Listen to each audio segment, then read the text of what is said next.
Hello guys, welcome to my channel. आज मेरी first video है और आज का टॉपिक है हायर परचेज अकाउंट। इस चैप्टर में थ्योरी और न्यूमेरिकल दोनों ही हैं, so let's get started. Hire purchase system.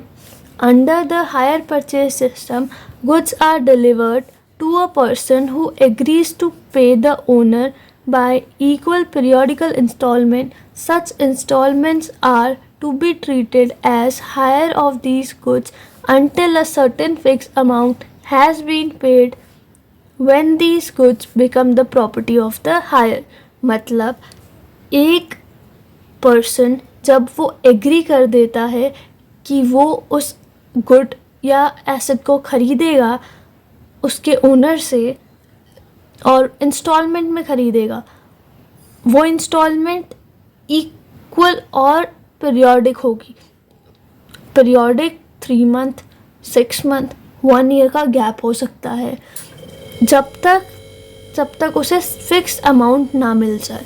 Some important terms. Cash price. Cash price क्या है? It is the amount for which the goods और asset can be purchased. It does not include the amount of interest.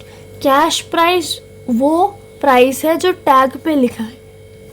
अगर हम कोई dress, कोई mobile खरीद रहे हैं, वो मोबाइल 10,000 का है तो वो उसकी कैश प्राइस होगी। हायर परचेज प्राइस क्या हुआ? It is the total amount which the hire purchaser is liable to pay for taking the ownership of the goods or asset. This amount include interest. It is always higher than cash price amount. मतलब hire purchase price वो total amount है जो higher purchaser liable है पे करने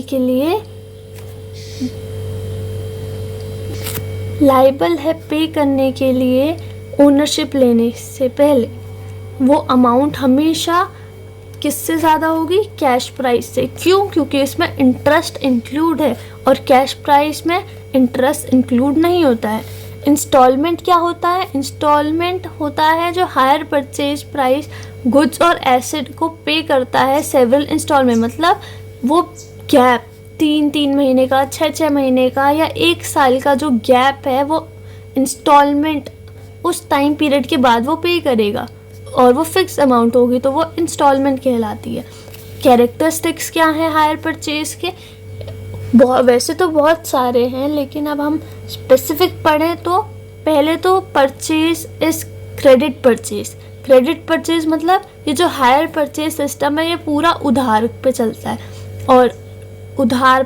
है, ठीक है, क्रेडिट परचेज। और जो परचेज है, अगर आप उधार पे ले रहे हो उसे आपको कभी ना कभी तो पे करना है, लेकिन वो जो पे करेंगे हम इसमें वो इक्वल इंस्टॉलमेंट में पे करेंगे। और जो बायर है has the right to use these goods. जो बायर मतलब अब हम सामान खरीद रहे हैं तो हम ही तो इस्तेमाल करेंगे, तो buyer has the right to use these goods. Next, seller remains the owner of the goods up to the time of payment of the last instalment. जो सेलर है, बेचने वाला है, वो ही उसका मालिक रहता है जब तक उसे लास्ट पेमेंट ना मिल जाए, ठीक है। इसी का उल्टा नेक्स्ट पॉइंट है hire purchaser become the owner of these goods on the payment of last instalment.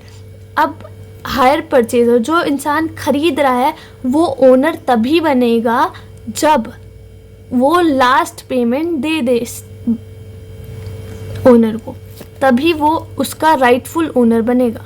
Next point है it is the duty of the hirer to keep the goods in good conditions up to the date of payment of last instalment. अब इसका ये तो moral और legal duty बनती है। अगर आप किसी का सामान ले रहे हो उसे आपको अच्छी तरह से रखना चाहिए, वही इस पॉइंट में बताया गया है। ये आपकी मॉरल और लीगल ड्यूटी है कि जो आपने उससे हायर परचेज पे लिया है वो गुड्स या एसेट गुड कंडीशन पे हों।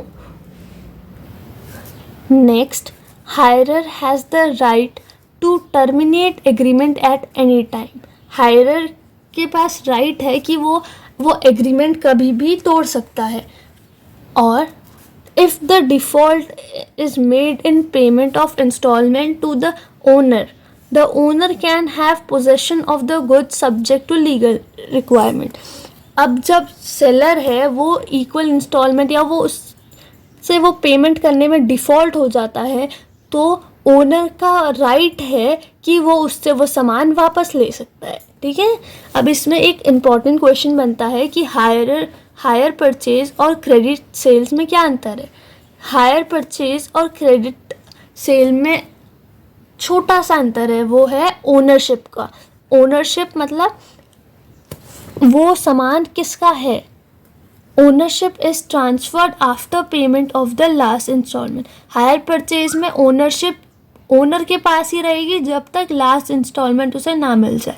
और क्रेडिट सेल में ownership is transferred at the time of purchase. उसने सामान खरीद लिया तो वो उसी का हो गया, उसी टाइम पे ओनरशिप उसी इंसान को ट्रांसफ़र हो गई. Payment of price is always made by instalment. Hire purchase में पेमेंट इंस्टॉलमेंट पे दी जाएगी और क्रेडिट सेल में पेमेंट एक जनरली एक लमसम अमाउंट में कर दी जाती है या वो पहले से एग्रीमेंट के हिसाब से पेमेंट करते हैं. और हायर परचेज में rights of return of goods, ये इसका बेसिस है. इसका मतलब कि राइट अधिकार रिटर्न गुड्स वापस लेने का. अगर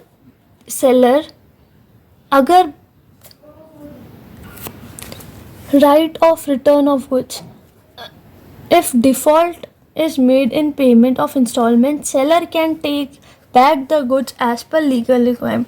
अगर बायर पेमेंट में डिले करता है या उससे डिफ़ॉल्ट हो जाए कि कभी भी पेमेंट देने में, तो सेलर वो गुड्स वापस ले सकता है लीगल रिक्वायरमेंट्स में. लेकिन ऐसा क्रेडिट सेल में नहीं हो सकता. On default in payment seller cannot take back the goods but can file a suit for recovery of the price. Buyer वो जो सेलर है वो सामान या गुड्स वापस नहीं ले सकता, लेकिन सिर्फ वो केस कर सकता है उस सेलर बायर पे. Thank you. और आपको ये वीडियो पसंद आई हो तो लाइक शेयर सब्सक्राइब करें और अपने क्लास फेलोज़ के साथ भी शेयर करें. नेक्स्ट वीडियो जल्दी आएगी. Bye bye.